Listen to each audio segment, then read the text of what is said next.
In the year 2000, Scott Wilson, an American military pathologist, gives an unwilling Korean assistant instructions to break protocol by throwing more than 200 vials of formaldehyde down the drain into the Han River.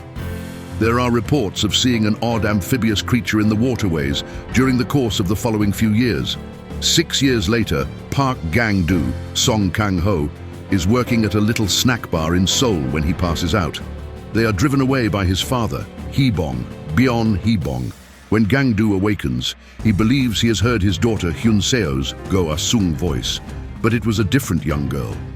Gang-do receives an order from Hee-bong to deliver food to a few clients, but he consumes some of it himself. Alongside him are his siblings, Nam-ju, Bae-duna, a national medalist archer, and Nam-il, Park Hae-il, a former activist who is an alcoholic.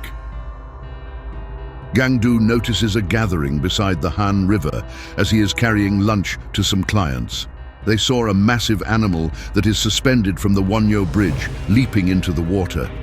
People are encouraged to entice the creature back with food, since it initially appears to have swum away.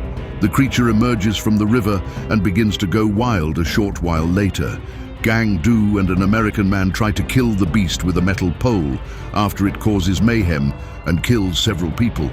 But the American is gravely hurt in the process, and all they manage to do is enrage it, which makes it chase Gang-do.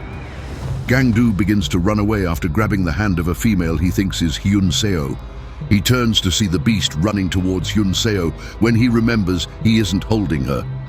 After grabbing Hyun-seo, the creature plunges back into the river.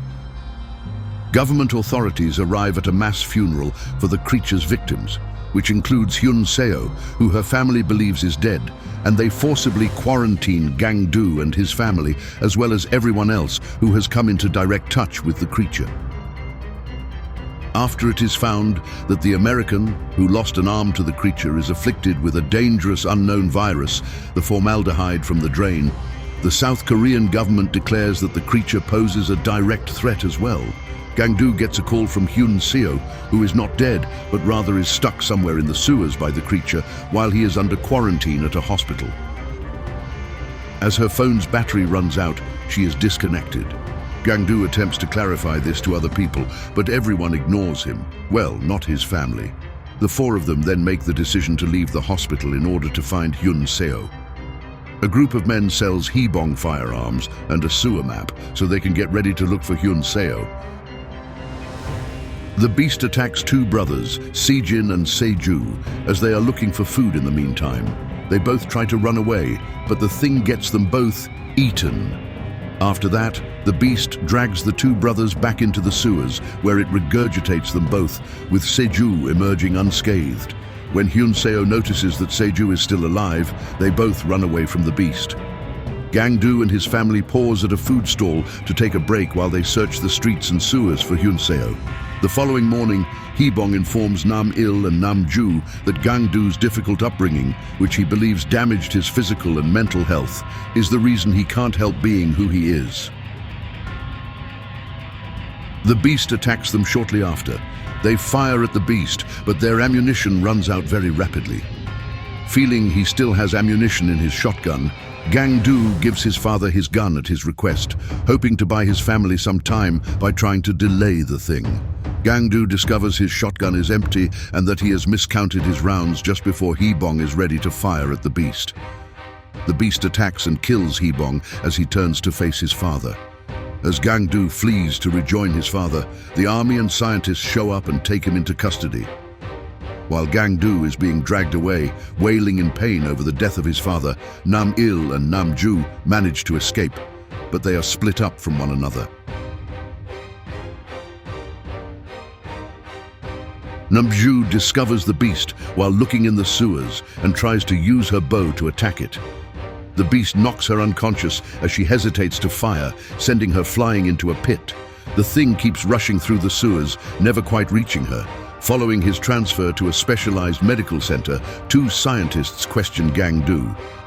They choose to perform brain surgery on him in an attempt to obtain a sample because they believe his delusions regarding his daughter's continued life are the result of the virus's infection, even though they have not yet discovered any physical evidence of the virus. But Gang Du escapes while he's getting ready for the operation. With a syringe of his purportedly contaminated blood, he holds one of the nurses hostage and flees to resume his hunt for his daughter. When Nam-il tries to receive assistance, a friend informs him that there is a bounty on his and his family's heads from the government. Nam-il gets betrayed for the bounty by his pal when he is in an office building. Nam-il runs away, avoiding being apprehended by the authorities as well as his friend. The following morning, Yoon Jae-moon, a homeless guy, is sitting next to Nam-il as he awakens. Following their conversation, they get together to look for Hyun Seo and destroy the monster. Hyun Seo makes a rope out of the dead people's garments while the creature is asleep down in the sewers.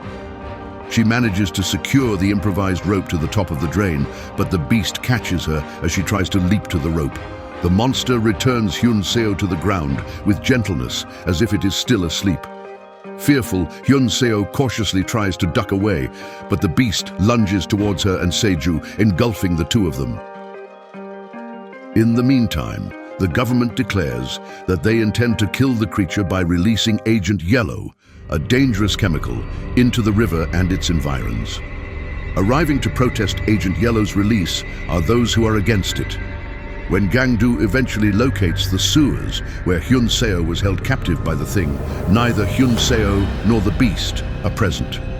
Gang Du is passed by the monster as he descends into the sewer.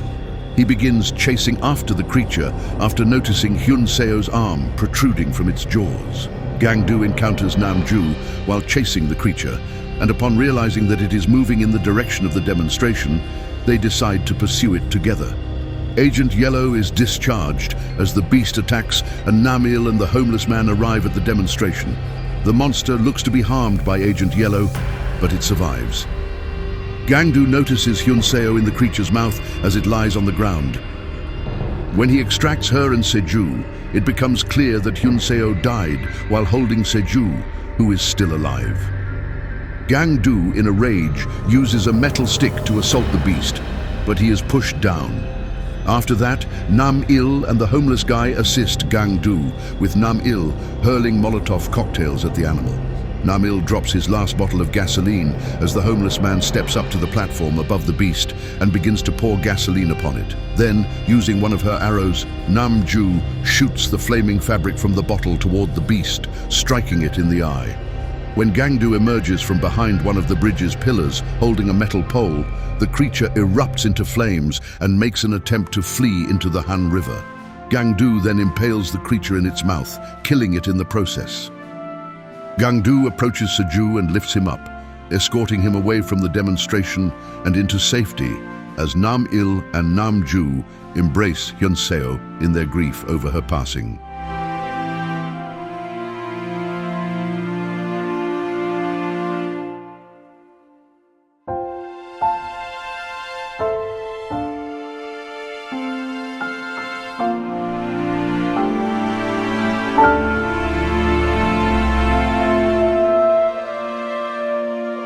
After some time, Gang Du and Seju are sharing his food stand. Gang Du thinks he sees something in the distance at night that appears to be a shotgun, but later finds out it was nothing. Then, while watching a news report on the monster assault on TV, Gang Du and Seju settle down to eat. As the movie comes to a close, Seju begs Gang Du to switch off the TV so they may focus on eating.